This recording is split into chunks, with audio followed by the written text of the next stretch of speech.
Today I'd like to introduce one of our customers. His name is Gino Regalli. Gino has been a long-time visitor and customer of the store, but he's also bought a number of pieces of equipment, new and used, elsewhere.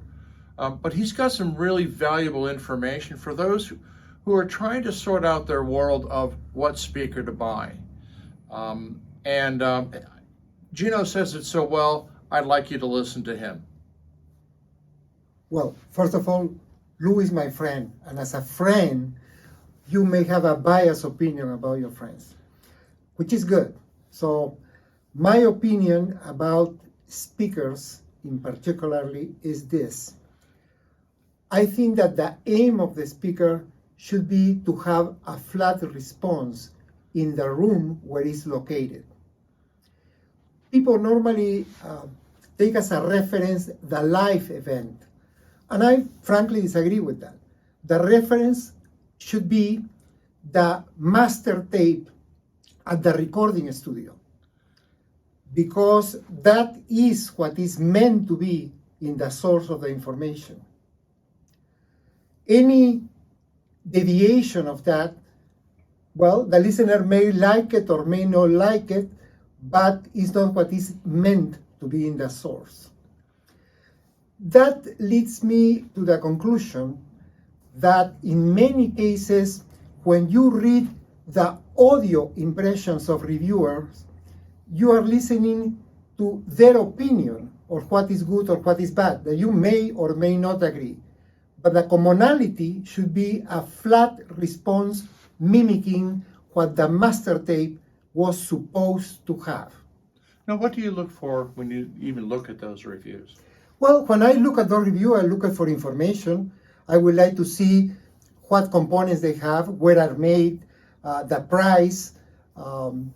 That's it. But the sound impression of the reviewer, in my opinion, sometimes is borderline fantasy.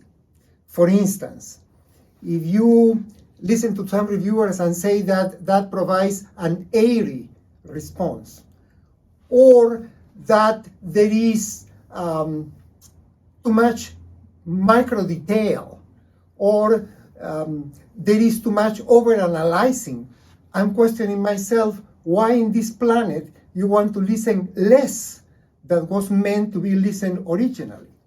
Doesn't make any sense. Or even worse, when they say that with this equipment or with this speaker, you can achieve proper rhythm. Like if the stereo will be able to change the tempo of the original recording, impossible. Well, unless you have a turntable that has the wrong pitch, of course. So, in my opinion, many of the audio impressions of reviewers are just fantasy. What Gino is pointing out is some of the fallacies of what we see in the review process. I've seen terms used that, as I tell people, if you went up to a band after their performance and started to tell them that your image was smeared and there was some mid-bass suck out and that sort of stuff, they're going to wonder what drug you're on, okay? I've seen some very good speakers reviewed and receive absolutely terrible reviews, and either because they didn't politically kowtow to the reviewer for one reason or another, or the equipment that the reviewer was using naturally is going to result in this bad result out of the speaker because the speaker is revealing what's going on in front of it. The speaker is not supposed to make up anything. It's supposed to be a faithful servant. So if it's given a bad message, its job is to repeat the bad message. So we always encourage people, whatever brand of the speaker they're looking at, and I get people write me all the time, simply go to a dealership that has the speaker on display and listen to it for yourself. That's the real test.